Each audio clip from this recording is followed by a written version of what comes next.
It all started one evening, just like any other. But trust me, this night was different. I'm David, and I've been married to Jessica for 12 years. At least that's what I thought. My wife has always been the center of my world. We met in college, and from the moment we hit it off, I knew she was the one. Our marriage wasn't perfect. Whose is, right? But I always thought we had a solid thing going. Or at least I used to think that. It was a random Tuesday, I remember. Just another day in our routine. I had been working late that day, finishing up a project I'd been meaning to get done. Jessica had already gone to bed when I got home, which was strange because she usually stayed up later. But she was tired, so I didn't think much of it. But something was different. That evening, when I walked into our bedroom, I noticed her phone on the nightstand. Normally, she'd keep it in the living room while we watched TV or while she made dinner. But this time it was right there. Face up, screen glowing. I've never been the type to invade her privacy. Hell, we trust each other. At least that's what I thought. But there it was, that nagging feeling in the back of my mind. You know the one. The one that tells you to just check, even though you know you probably shouldn't. I picked up the phone, half expecting it to be nothing. But then I saw it, a text message. Notification from a name that sent a cold shiver down my spine. Nick. It didn't even register at first. I stared at the screen for a moment, the words staring back at me like a puzzle piece that didn't quite fit. Nick was my best friend. We've known each other since high school. He's been at every family event, every birthday. Hell, I even set him up with his wife.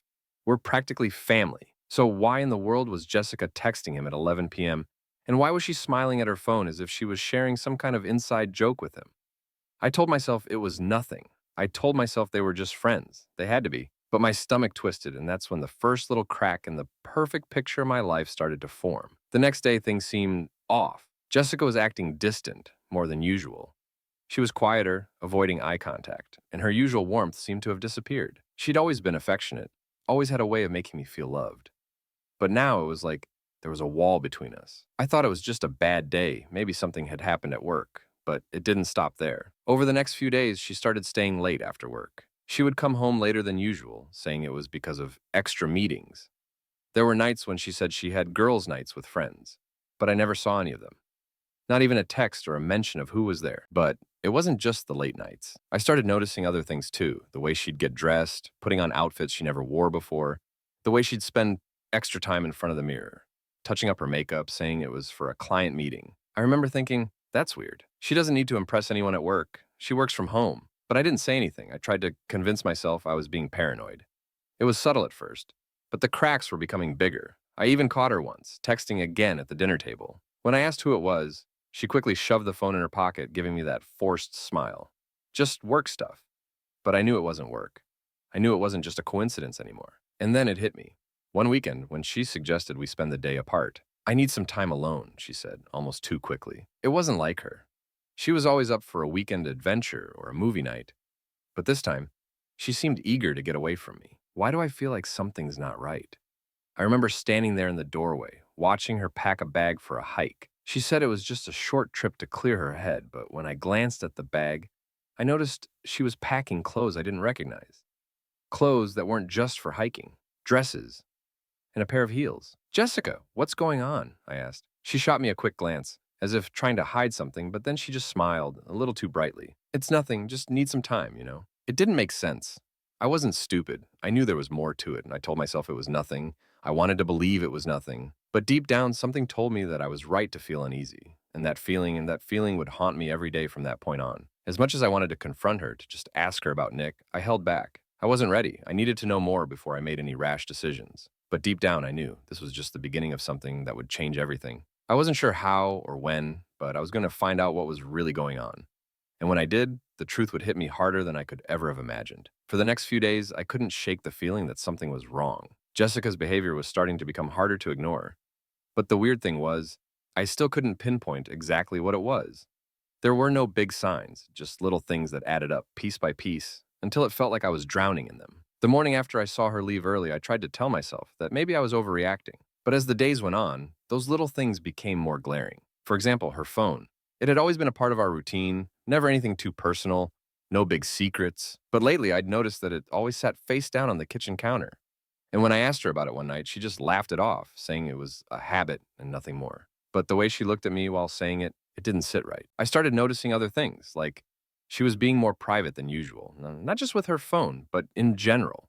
She'd always been open with me, telling me about her day at work, about her friends, about our plans. But now it was like she was keeping parts of her life hidden. I would ask her simple questions, and she'd get this tight lipped smile, like she was holding something back. Or worse, she'd change the subject altogether. There was something about it that made my gut twist. She wasn't being straight with me, and I couldn't shake the feeling that I was the one being kept in the dark. One evening, I got home from work a little earlier than usual, and the house was empty. She wasn't in the living room watching TV or in the kitchen making dinner. She wasn't even in the bedroom. Where the hell is she? I wandered through the house, looking for her.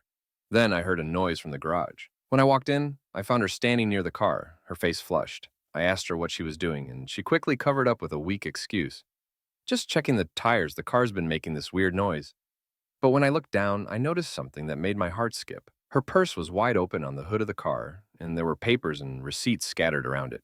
Nothing unusual, right? But as I walked over to help her gather the stuff, I saw it. 2 tickets for a concert in the city for that weekend. I didn't recognize the name of the band. And there was something even stranger. The tickets were printed for 2 people. I tried to keep my voice steady. Who's the other person? She froze for a second, then gave me that nervous laugh. Just a friend from work. We were thinking of going together, but it's no big deal, really. Just thought it'd be a nice change of pace. But something about the way she said it felt rehearsed. Almost like she had planned this excuse in advance. I didn't press the issue then. I didn't want to seem too suspicious, but my mind was racing. Why didn't she just tell me about the concert in the first place? Why the secrecy, and why hadn't she mentioned this friend before? The next day, I decided to follow her. I didn't know where this would lead, but something inside of me told me I had to see it for myself. That afternoon, when she said she was going for a quick coffee with a coworker, I watched as she pulled out of the driveway. And what did I see? She wasn't alone. As I turned the corner, I saw her laughing in the passenger seat of a car I recognized all too well. It was Nick's. My Nick. My best friend. What the hell? It hit me like a ton of bricks. I couldn't breathe, couldn't think. I wanted to go after them, confront them both right then and there, but something held me back. I knew I couldn't just jump to conclusions. Maybe I was seeing things. Maybe it wasn't what it looked like. But that doubt, that seed of doubt, was planted. And it grew fast. That night when she came home, she acted like everything was normal. She gave me the same smile, the same "I'm so happy to be home" routine, but the words Nick and concert tickets hung in the air between us, unsaid. I wanted to ask her about it, to demand an explanation, but instead I just stayed quiet. That was the thing about Jessica. She could lie with a straight face, and I didn't know if I could trust anything she said anymore. I tried to talk myself down. Maybe I was just being paranoid. Maybe I was overthinking things. But every time I looked at her, something in my chest squeezed. I could see the cracks now, all the little signs I had missed before. I could feel it. The worst part? I wasn't sure how much I actually wanted to know. I didn't want to be the guy who tore his life apart over nothing. But every time I saw her, the feeling in my gut told me I wasn't imagining it. Something was going on. I needed to know the truth, but how far was I willing to go to find it? And how much of myself would I lose in the process? I don't know what made me take that step. Maybe I just couldn't live with the uncertainty anymore, the constant feeling that something was being hidden from me. I was confused, overwhelmed, and at some point, I even started to feel like I was losing my mind. But I knew I had to talk to someone. I couldn't keep these doubts bottled up inside. I decided to reach out to my brother, James. We've always been close. He's 3 years older than me, and as the older brother, he always felt responsible for me. He was the person I could rely on, the one I could trust with my darkest thoughts. Even though I didn't know what to do about this nightmare, I understood that talking to him would help me at least get my thoughts straight. I called him, and a few hours later, I was sitting in his living room. We sat across from each other, and I still didn't know where to start. How do I even talk about this? How do I explain something that I still couldn't fully understand? James, I started, but the words got stuck in my throat. He looked at me with that expression he always wore when he knew I had something serious to say. It was that unspoken. You can say anything to me, I won't judge. Something's wrong? He finally asked. I nodded, still unsure of how to put everything into words. I wanted to say it all at once, but instead I started small. I remembered the strange messages I'd seen on Jessica's phone, how her behavior had started changing, how she'd become so secretive. I think I'm having problems with Jessica, I said, still avoiding his gaze. She's been acting weird. I don't know what to think. James didn't interrupt. He just listened, his gaze calm, almost emotionless, as if he could tell how terrified I was. Terrified of hearing the answer that would destroy everything. And I told him everything. The texts, the changes in her behavior, the strange disappearances, the secrecy. Are you sure it's not just you overthinking things? he asked after a pause. I knew he was trying to calm me down, but his tone was tense. He was uncertain too. I could tell he wasn't dismissing my feelings. He understood something wasn't right. I don't know, I sighed. Maybe I'm just overreacting, but something doesn't sit right. She's been hiding things, even the smallest things. And I know this isn't just stress or work problems, it's something more. He stayed silent for a few minutes, processing everything I'd said. Finally, he sighed heavily. You need to know the truth, bro, he said quietly. You can't keep living in this uncertainty. Yeah, maybe you're wrong, but if you don't find out, it'll destroy you. It's better to know than to keep wondering. Those words somehow calmed me, though I knew they wouldn't solve my problems, but at least I understood I had to move forward. I couldn't keep living in limbo, not knowing what was happening in my life. James continued, you could try listening in on her phone calls or use hidden cameras. If she's hiding something, you'll find out. He smiled slightly. I know you don't want to go to extremes, but if you need to know the truth, that might be the only way. I knew that was a drastic measure. Cameras, spy tricks. It wasn't really my style, but I couldn't ignore the fact that with each passing day, things were becoming more obvious. If I didn't do this, I'd never have peace. Maybe I should start small, I said, considering his words. I'll keep an eye on her habits and see how often she stays late at work. Maybe I can figure something out without going overboard. James nodded again. Well, you decide, but you need to do something. Trust your instincts. As I stood up to leave, I felt something shift inside me. A part of my world was finally starting to fall into place. I had a plan now.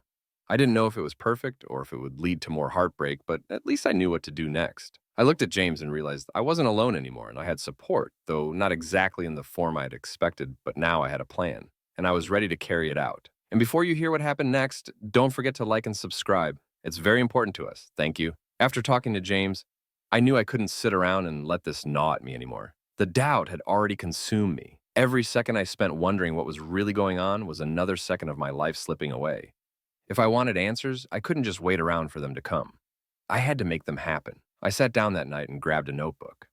For the first time in days, I wasn't staring at a screen or mindlessly scrolling through messages, pretending like everything was fine. This time, I was going to do something. I started writing down everything I knew, every detail about Jessica's behavior, every little thing that made me suspicious. I needed a plan, a real plan, not just daydreams about what might be happening. I needed solid proof. I was determined to move fast, but I had to be careful. I couldn't make any sudden moves. If she caught on, I knew everything would fall apart. But I couldn't just sit by and let her keep lying to me. So I started looking for ways to gather information. I spent hours on the internet, researching ways to track someone without them knowing. I stumbled across forums where people shared their experiences with spying on their significant others. There were stories from men and women who had been through the same thing, trying to uncover the truth about a cheating partner. Some of them used hidden cameras. Others used GPS trackers. And some even used phone monitoring software. I read through everything. Some of the stories were shocking. One guy had installed a hidden camera in his wife's car. Another had used a keylogger on her phone. But I wasn't ready for something that extreme. Not yet. Then I found something that made sense. It was a GPS tracker, a small device that could be hidden in her car without her noticing. It was simple, easy to use, and relatively inexpensive. If I could track her movements, I'd at least know where she was going when she said she was working late or meeting friends. It didn't seem too invasive, not at first. But then, as I kept reading, I found another option. Hidden cameras. The more I thought about it, the more I realized I might need to go that route. If I could get a camera in the house, especially near where she spends most of her time, I'd have everything I needed. I wasn't sure I was ready for that, though. Cameras felt like a line I couldn't cross. If she found it, everything would be over. But at the same time, I couldn't let her keep playing me for a fool. I needed something to act on quickly. The GPS tracker seemed like the right choice for now. I could monitor her without directly intruding on her life. At least that's what I told myself. I picked up my phone and called James. I had to ask him what he thought about the GPS idea. Hey, I've been looking into it. I think I'm going to go with a GPS tracker. It's easy to install and it's discreet. What do you think? I think it's a good start, James replied. But be careful. If she finds it, she'll know you're onto her. You don't want to push her too hard too soon. You've got to play this smart. I took a deep breath. James was right. I had to stay calm, stay under the radar. I couldn't just jump in headfirst and blow everything up, but I had to know. I needed to know. That night, I went online and ordered the Jeeps tracker. It was simple enough to install. Small, inconspicuous, and it came with everything I needed. I knew it wouldn't take long to get it, and once it arrived, I would start tracking her every move. My hands were shaking when I clicked confirm purchase. I felt the weight of the decision pressing down on me. There was no turning back now. I wasn't just suspicious anymore. I was about to take action. This was the beginning of the end. I spent the rest of the evening preparing myself mentally. I knew what I was doing. I had planned every move in my mind, but once that tracker arrived, things would change. There was no more pretending, no more wondering. I didn't feel better. I didn't feel like I had control, but I felt something, a kind of resolution, the certainty that I couldn't let this go on any longer. When I checked the confirmation email, it hit me again. I was on the edge of something huge, something that could destroy everything I had ever built with Jessica, but it had to happen. The truth had to come out, and I was going to be the one to make it happen. The GPS tracker was ordered. The plan was in motion. I waited. The next few days felt like I was living in a haze. I couldn't think straight. All I did was check the GPS tracker, obsessing over it like it was the only thing that mattered. And that's when it happened. I saw it. Jessica's car wasn't going home after work, not like usual. I checked the app again, thinking maybe I was seeing things, but no, she wasn't heading back to the house. Her car took a turn in a direction I didn't recognize, heading straight into a neighborhood I knew all too well, the one where Nick lived. I sat there, frozen, staring at my phone screen. My heart started to race, my stomach knotted. I'd seen that area before, countless times. It was only a few miles from our house, and Nick lived there. It was his neighborhood. The more I looked at the map, the more it hit me. She wasn't just passing through, she was heading straight to his place. I couldn't breathe. My mind started racing with questions. What the hell is she doing there? She'd always claimed she was working late, meeting clients, or having girls' nights. But now, everything I thought I knew, everything I believed, was being shattered in front of me. I watched the little icon on the map as it stopped moving. It didn't take long for her to get there. I was torn between the urge to drive over and confront them right then and there, and the fear of doing something I might regret. I stood up so fast I knocked my chair over. There was no way I was waiting around any longer. I had to see for myself. I had to know what was going on. No more waiting. I grabbed my keys, my hands shaking so badly, I almost dropped them. Was I really doing this? Was I really about to confront my wife and my best friend? I couldn't think straight. All I could hear was the pounding in my chest, the adrenaline coursing through me. I grabbed my jacket, slamming the door behind me, and sped out of the driveway. My car roared to life, and I gunned it toward the neighborhood. My mind was a mess, thoughts running wild, rage building up with every passing second. How could she do this? How could she betray me with him? I felt sick. It was almost surreal. The man I considered my best friend, the one I'd been through thick and thin with, was now the one in my wife's arms. I wanted to scream, to confront them both right then and there, but part of me knew I needed to stay calm. I couldn't let them see me coming. My hands gripped the steering wheel so tightly I thought the skin would tear. I was fuming. Every scenario I played in my head made my blood boil more. How dare they? How could she betray me like this? I kept asking myself over and over, the same questions spiraling in my head. I tried to control my breathing to think things through, but it was impossible. Every minute felt like an hour.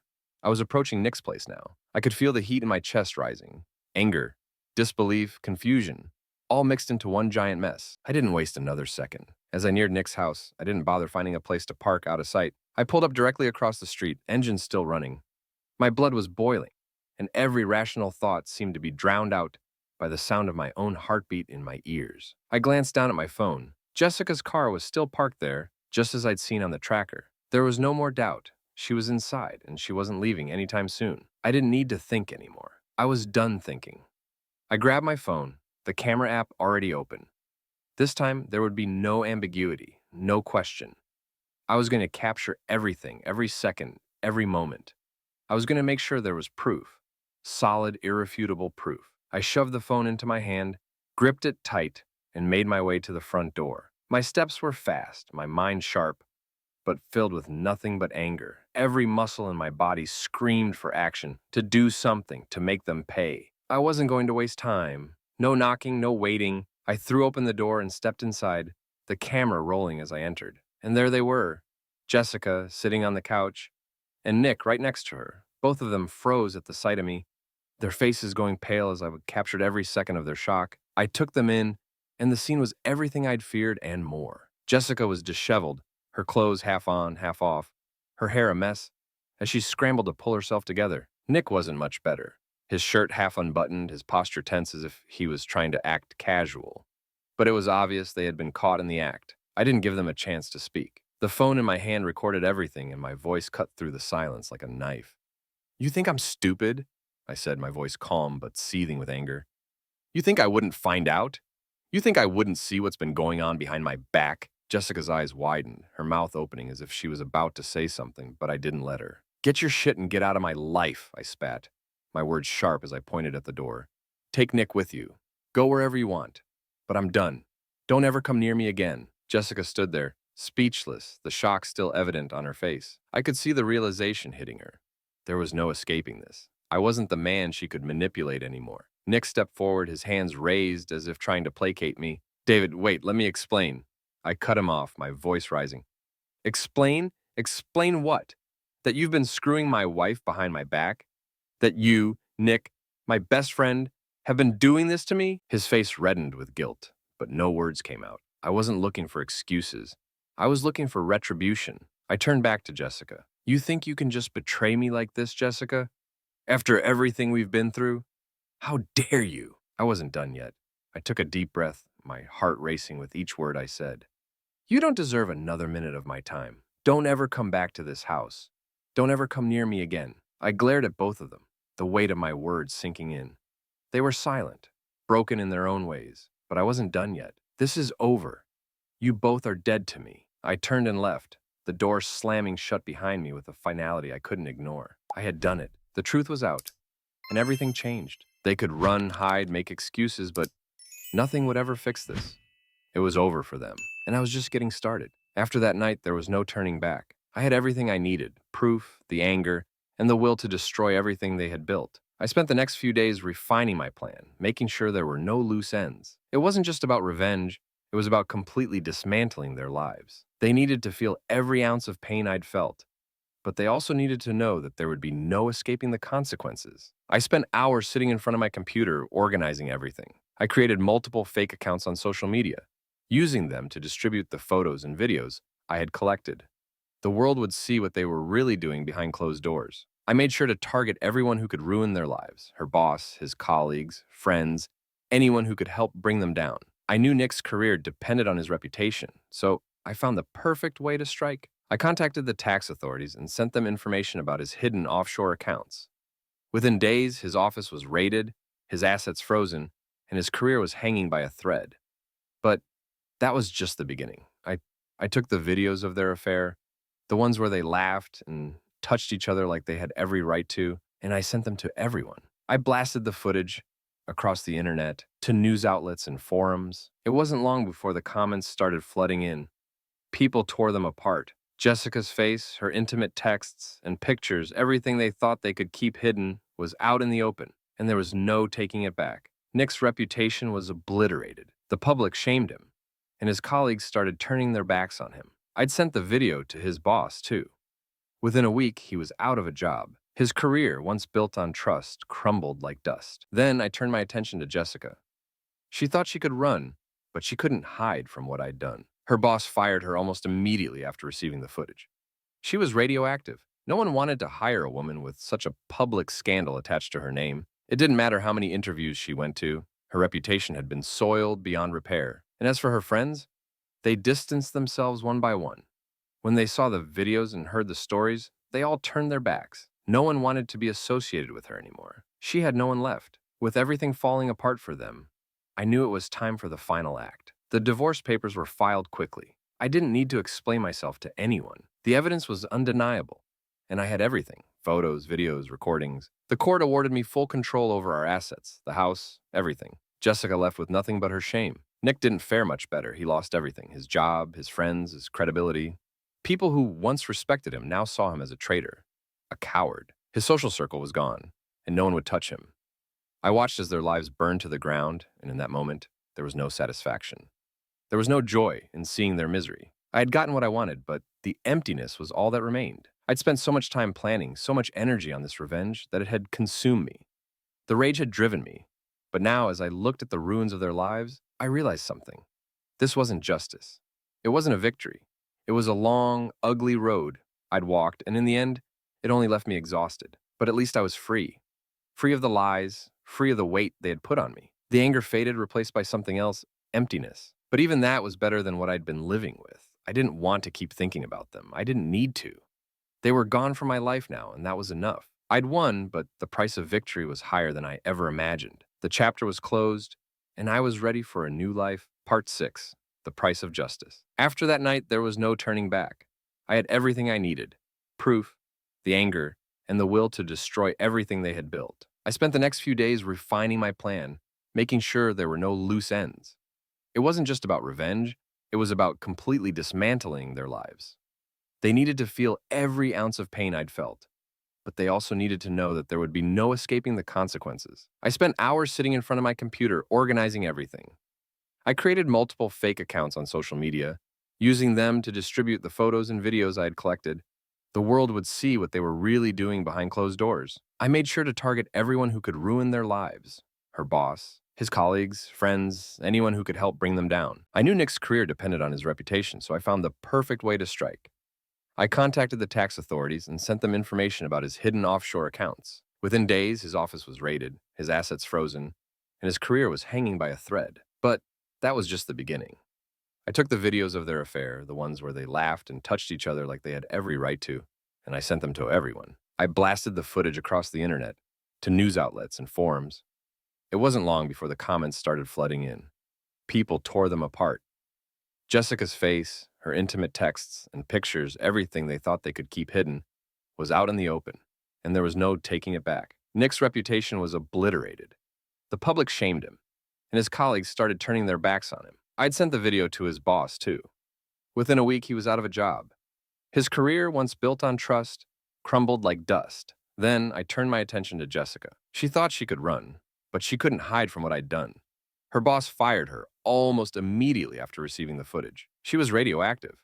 No one wanted to hire a woman with such a public scandal attached to her name. It didn't matter how many interviews she went to. Her reputation had been soiled beyond repair. And as for her friends, they distanced themselves one by one. When they saw the videos and heard the stories, they all turned their backs. No one wanted to be associated with her anymore. She had no one left. With everything falling apart for them, I knew it was time for the final act. The divorce papers were filed quickly. I didn't need to explain myself to anyone. The evidence was undeniable, and I had everything: photos, videos, recordings. The court awarded me full control over our assets, the house, everything. Jessica left with nothing but her shame. Nick didn't fare much better.